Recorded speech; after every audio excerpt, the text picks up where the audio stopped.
Sesaat lagi Anda akan menyaksikan Indonesia Bagus yang dipersembahkan oleh Wonderful.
Barangkali ini yang langsung terlintas di pikiran kalian kalau dengar kata Toraja.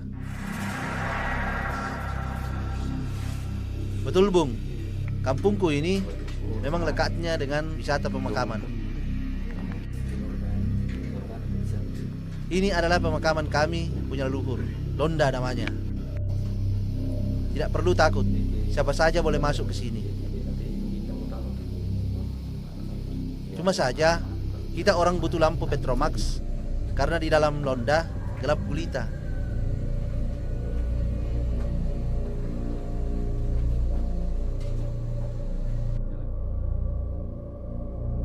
Kalau aku butuh bantuan Om Roy juga untuk cari di mana tempat leluhurku.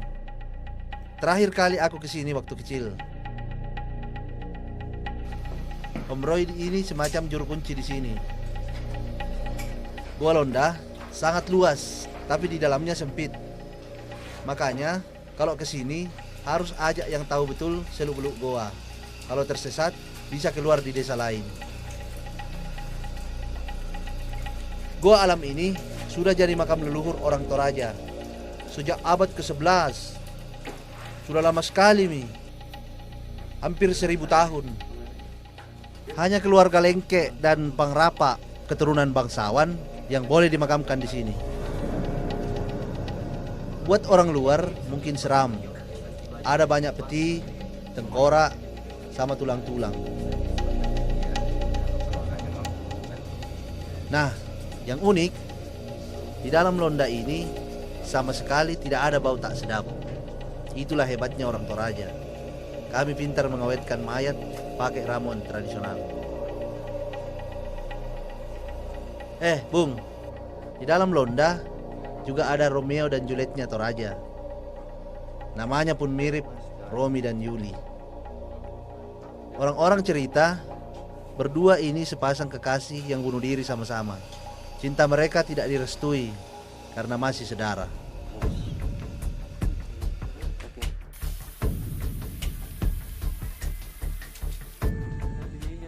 Di luar, kalian bisa lihat leluhur Toraja yang dimakamkan menggantung.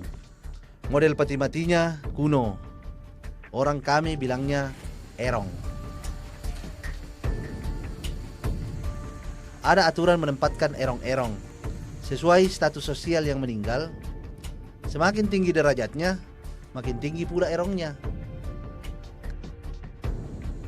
Kami bisa tahu itu makam siapa dari patung atau tahu-tahu yang ada di depannya.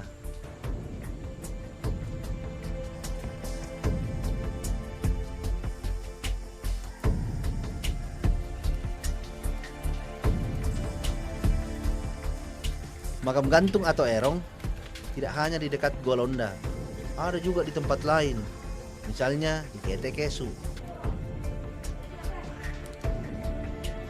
Ada 3 bentuk erong yang seperti rumah adat ini merupakan keturunan bangsawan. Lalu yang bentuk kerbau melambangkan laki-laki. Sedangkan yang seperti babi ini artinya makam wanita.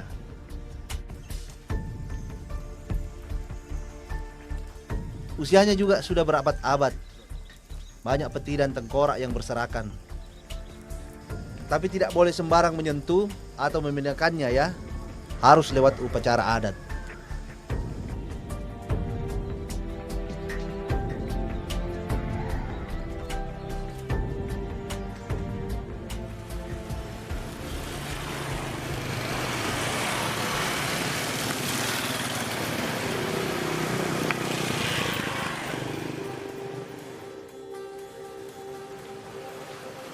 Oh ya, sampai lupa.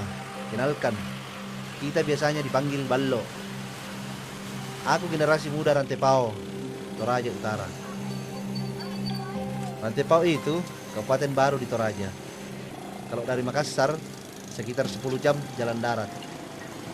Tapi Bung, tak perlu khawatir. Banyak bus yang siap mengantar ke kampungku.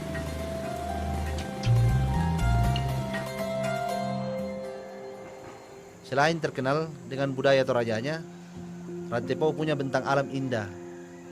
Bahkan keindahan kampungku ini sudah mendunia. Pokoknya, jadi daerah tujuan wisata unggulan di Indonesia. Oh ya Bung, di bulan Agustus waktu ada festival Toraja, kampungku akan kebanjiran turis. Biasanya ramai dari dalam Indonesia, juga dari luar negeri.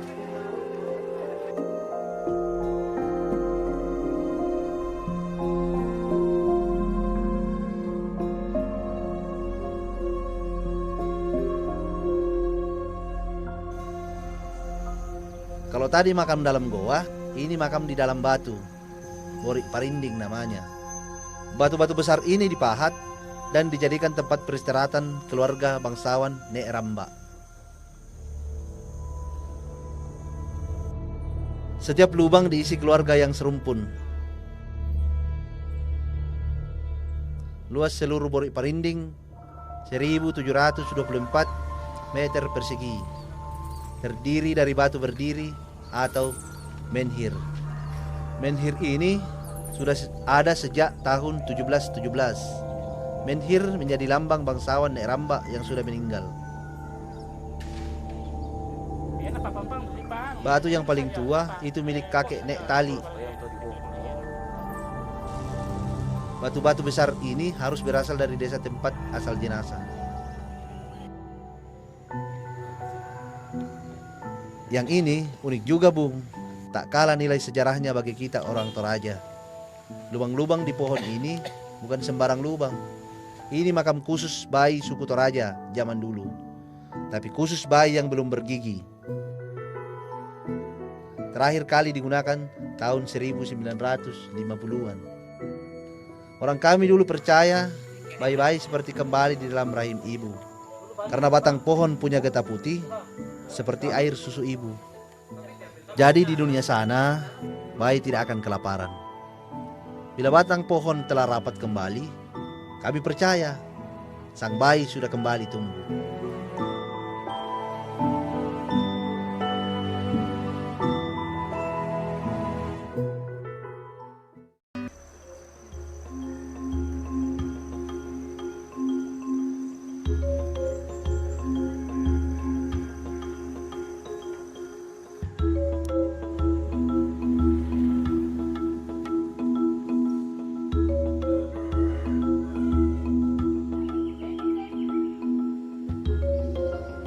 Aku kasih tahu ya Bung, kalian belum ke Toraja kalau belum ke sini. Lemo, itu namanya. Dalam bahasa kami, Lemo artinya jeruk. Kuburan batu raksasa ini bentuknya bulat macam jeruk. Kalian pasti penasaran mengapa banyak kuburan batu dan goa di Toraja. Itu karena sejak dulu nenek moyang kami ingin memperlakukan jenazah dengan baik. Dipilihlah goa dan batu supaya jenazah tidak rusak oleh air dan tanah, sehingga dapat dilihat oleh anak cucu kelak. Leluhur punya tempat mulia di hati orang Toraja, Bung. Kami percaya roh leluhur akan terus menjaga keseluruhan tanah dan ladang kami.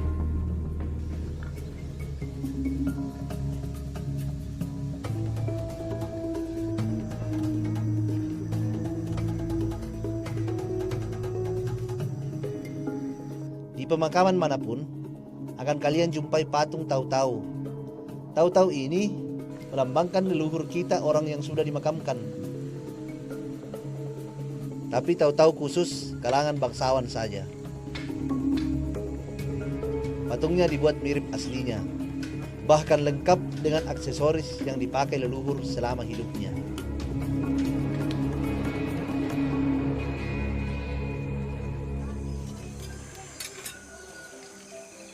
Sekarang di Toraja hanya ada 7 pembuat patung tahu-tahu. Pak Noi ini salah satunya. Tidak semua orang bisa membuat tahu-tahu karena sulitnya memahat kayu. Yang dipakai adalah kayu nangka. Kayu nangka sengaja dipilih karena kuat. Buktinya patung tahu-tahu kita orang bertahan sampai ratusan tahun.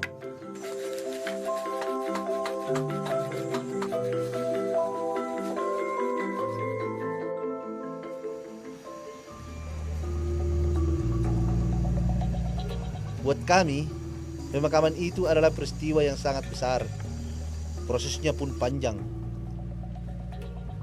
Sebelum dimakamkan, orang Toraja harus lewati ritual yang panjang. Meninggal belum sempurna kalau belum jalani upacara Rambu Solo. Seperti nenekku yang sudah hampir 2 tahun tutup usia. Nenek masih ada di bagian belakang rumah. Buat kami, nenek belum meninggal, tapi tengah terbaring sakit. Kalau malam, kadang aku tidur di samping nenek, menjaganya. Rambu Solo itu upacara yang akan mengantarkan orang meninggal. Hari ini ada Rambu Solo, Om Marambak Papayungan dan istrinya, Tante Yakolina Rapak Papayungan. Mereka saudara jauh dari mamaku. Om dan Tante sudah 7 bulan meninggal, tapi baru sekarang diupacarakan. Kami percaya, setelah Rambu Solo, arwah bisa sempurna menuju kuya atau surga. Ini pesta besar, Bung. Bahkan lebih besar dari pernikahan. Prinsip kami, memberikan yang terbaik bagi leluhur.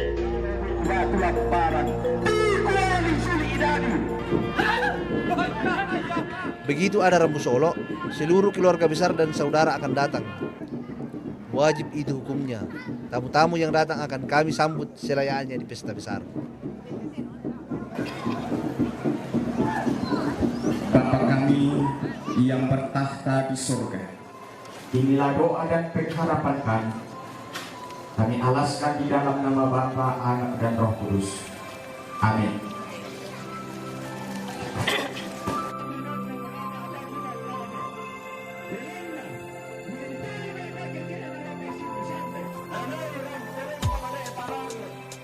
Yang aku suka, semua akan saling bantu biar kegiatan lancar.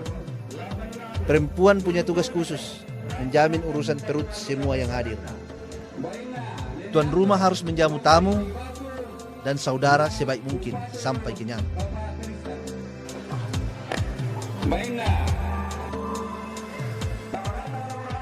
Tuan rumah akan bangga bila semua tamu senang.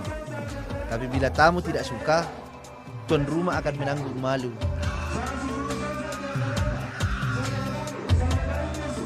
Siapapun yang datang akan kami jamu layaknya saudara.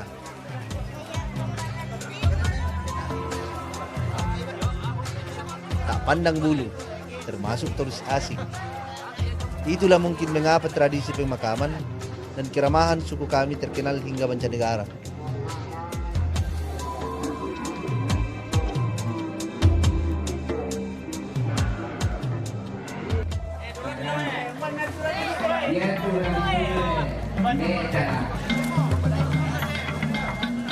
Bila semua tamu sudah datang, tiba waktunya mengarak jenazah Om dan Tante Papayungan keliling kampung. Orang Toraja biasa menyebutnya Maapalao. Upacara Rambu Solo selalu dimulai di atas tengah hari, karena Rambu Solo artinya selepas matahari turun. Butuh puluhan pria untuk mengangkat peti dan keranda atau saringan. Siapa saja boleh membantu. Sementara kami pria-pria gotong saringan, perempuan ada di depan arak-arakan mengikuti di bawah kain merah. Merah adalah warna kedukaan.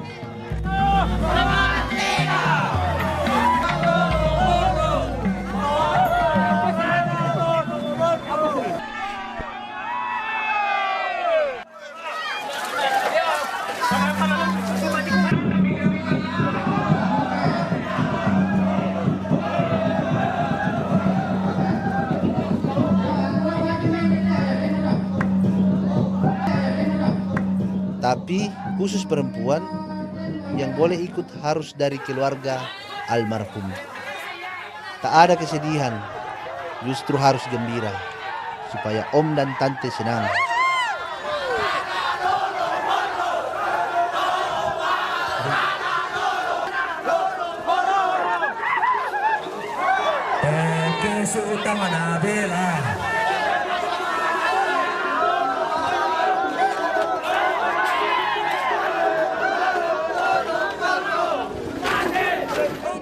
Lalu, peti om dan tante diletakkan di lakian, menara tertinggi.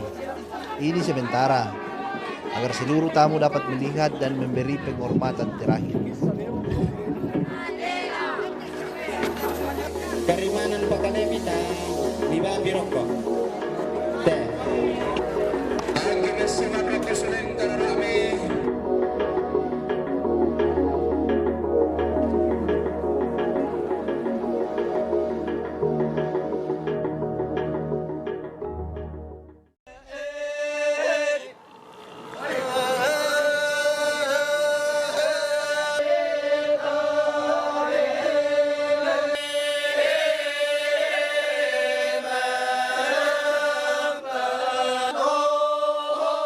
Banyak nilai budaya dalam upacara Rambu Solo.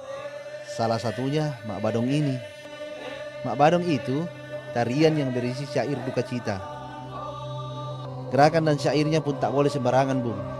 Kata bapakku, bila dilanggar, maka yang melanggar bisa meninggal.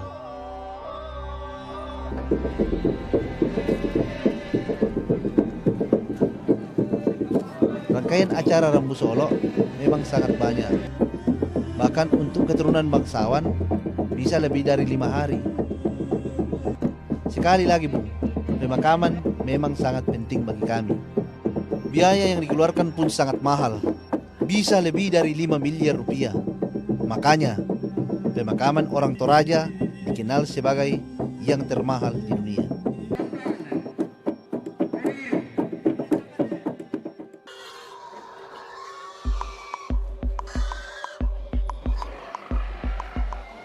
Ini yang membuat upacara Rambu Solo mahal.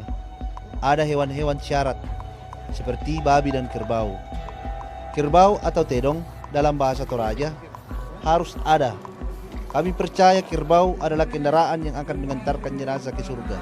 Makin tinggi derajat seseorang, semakin banyak pula hewan yang disembelih, biar makin banyak yang mengantarkannya ke surga.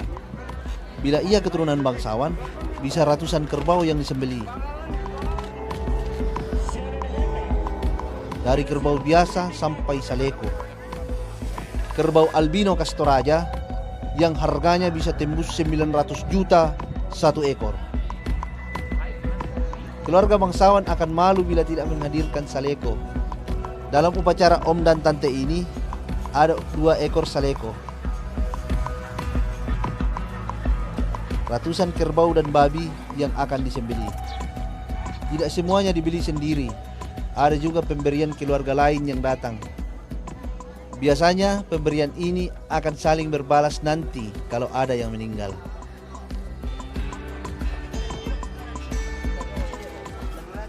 Kerbau-kerbau dan babi yang diberikan juga kena pajak pemerintah. Katanya untuk pembangunan kota.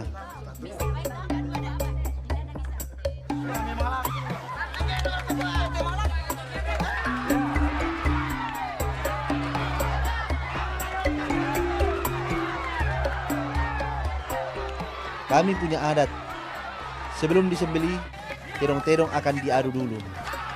Tapi namanya juga bukan terong aduan. Ada saja yang malah tidur-tiduran atau asik bermain di arena adu kekuatan. Tetap saja, adu kerbau ini paling ditunggu dalam Rambu Solo. Ini hiburan gratis bagi kami semua.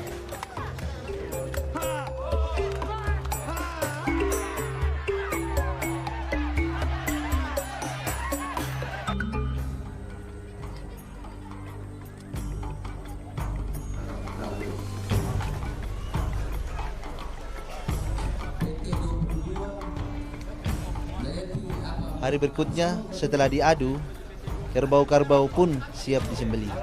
Nantinya daging-daging kerbau ini akan dibagi ke seluruh masyarakat sebagai ucapan terima kasih. Saudara kami yang muslim pun akan kebagian. Mirip kurban toh?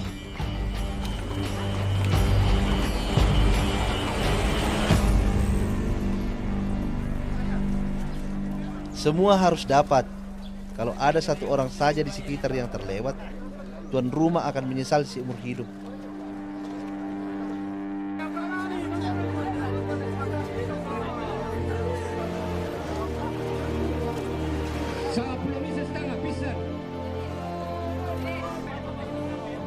Enam hari sudah jenazah om dan tante disemayamkan di atas lakian. Kini saatnya hari pemakaman mereka. Seperti mengerti suasana hati kami, alam ikut meneteskan air mata.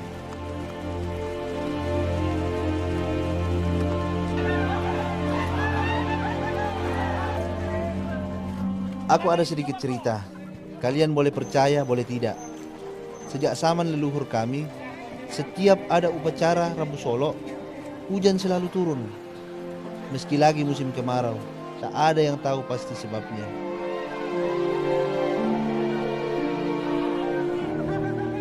Hari ini pun Bung bisa lihat pemakaman om dan tante diiringi hujan.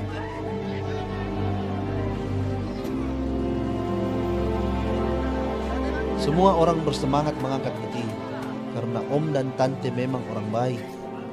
Berdua akan dimakamkan di Patane, tak jauh dari rumah. Patane ini kuburan berupa bangunan tertutup. Patane dibangun karena goa dan batu besar yang sudah berkurang jumlahnya. Tapi tujuannya sama, biar jenazah dapat dilihat anak cucunya kelak.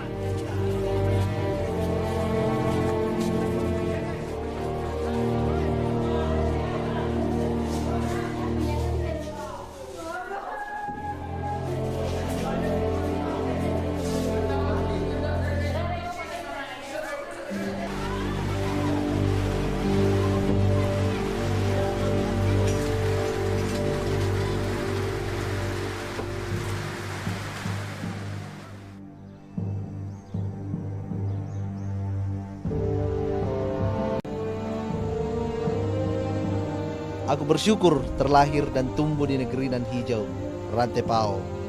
Cara hidup kami unik. Cara kami menangani mati pun tidak ada duanya. Alam kami indah, budaya kami juga langka. Aku bangga jadi penerusnya. Kami orang Toraja. Indonesia bagus.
Terima kasih Anda telah menyaksikan Indonesia Bagus yang dipersembahkan oleh